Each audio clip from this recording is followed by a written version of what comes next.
All right, welcome all to the 1503 podcast. I'll be your host today, Will Connors, and I'm joined by my dear friend, Drew Kania. Drew, say hello.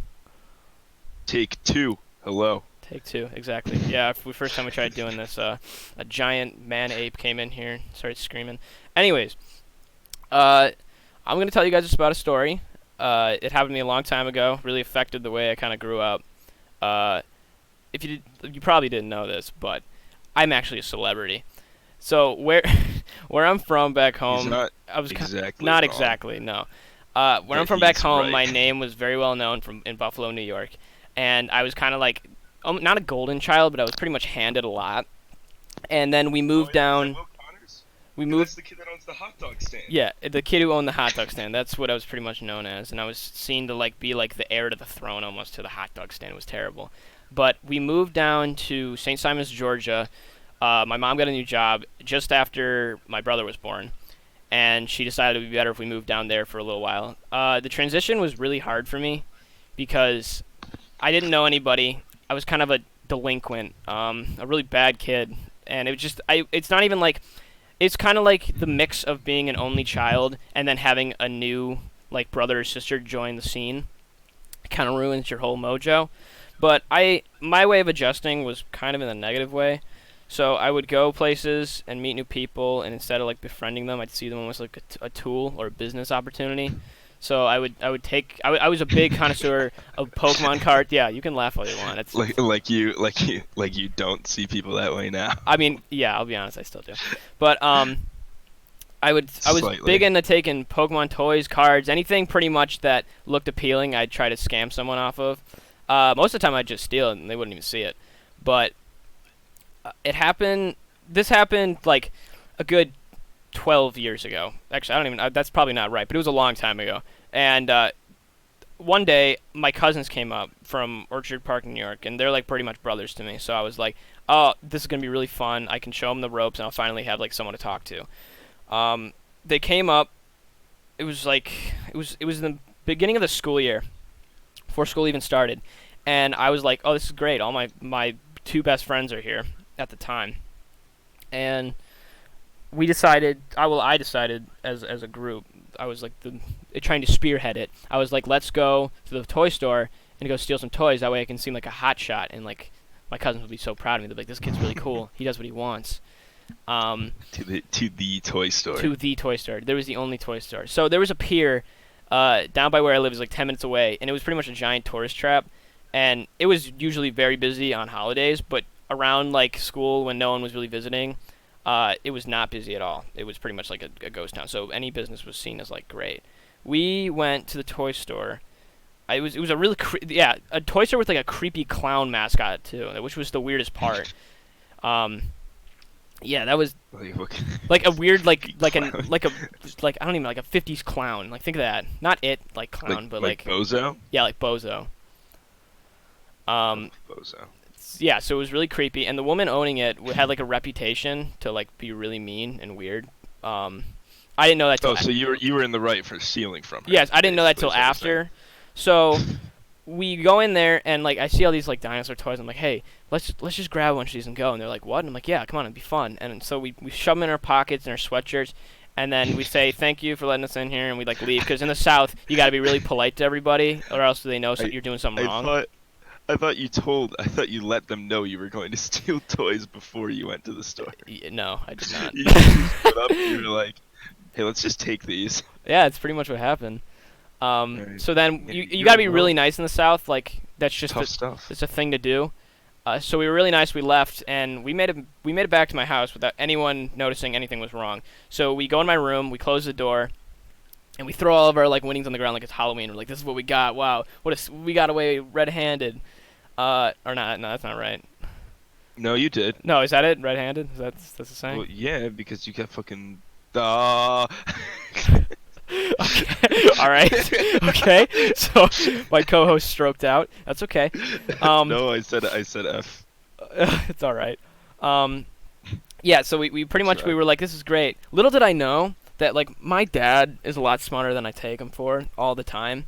So I hear someone open our front door, and immediately my stomach had butterflies. I was like, oh crap. And my cousins didn't suspect a thing. And meanwhile, I'm like, guys, we gotta like go or something like that. And then my dad like kind of opens the door a little bit just to like look in and see what's going on. And I remember just seeing his face, and like the expression on his face was like, "Where'd you get those toys from?"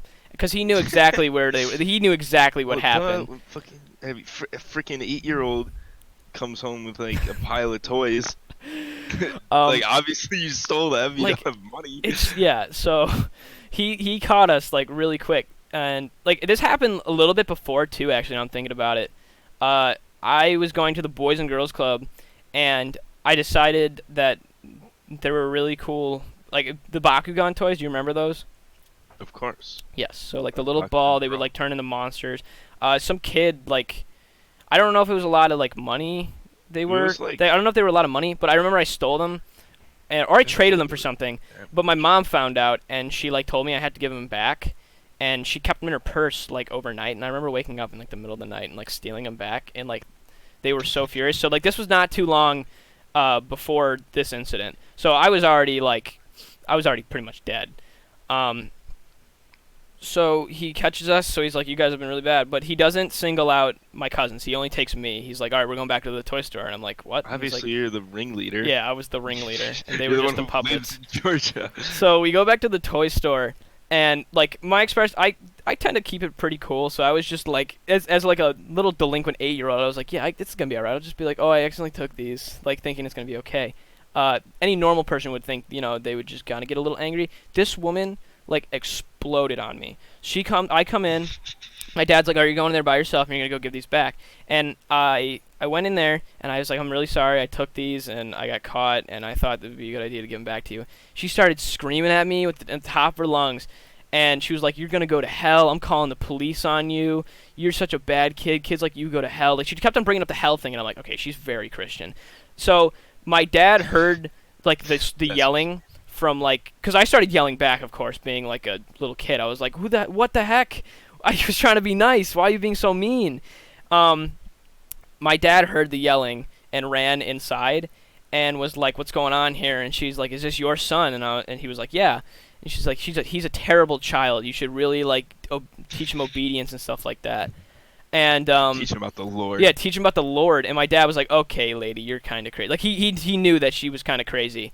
And he was like, okay, we can just go. And she's like, no, I'm calling the police. Your boy's he's gonna get talked to by the police. And he's like, okay, yeah, we don't need that. And started like just screaming. And I pretty much made it out of there. And my dad was like, all right, I'm gonna be honest with you. Your mom's gonna be mad at you, but I'm not mad at you because she was actually crazy. And I was like, yeah, she's nuts. She had like that reputation. And then I soon found out after.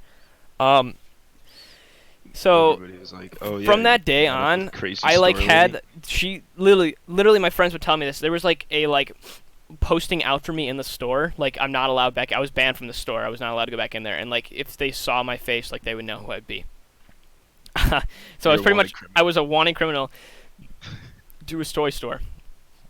Funny thing is, actually, I'm pretty sure she got like later on because I go back to visit like every year. The toy store's gone.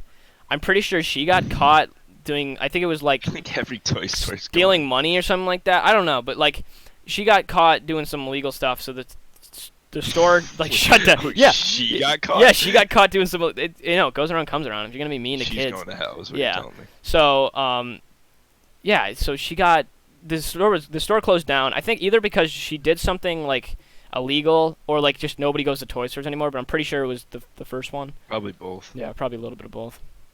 But like, it's just like the effect that had on me. Like ever since then, I was just like, there's no real like I'm still a materialistic person. Like I like having things, but like it taught me like I don't need everything in the world. Like just like kind of like a hermit crab goes around and collects anything they find. Like I don't need that. It actually like it's funny how that like changed me in like a better way, but it also made me realize like people will always like hate. There's never a time where people won't hate each other or like people won't want more and more. Like so People, I'm gonna tell you the truth here, Will. People have hated people since there were two people. yeah, exactly. So They literally started off. people will always want more. Hang on a second. If somebody You're not wants me.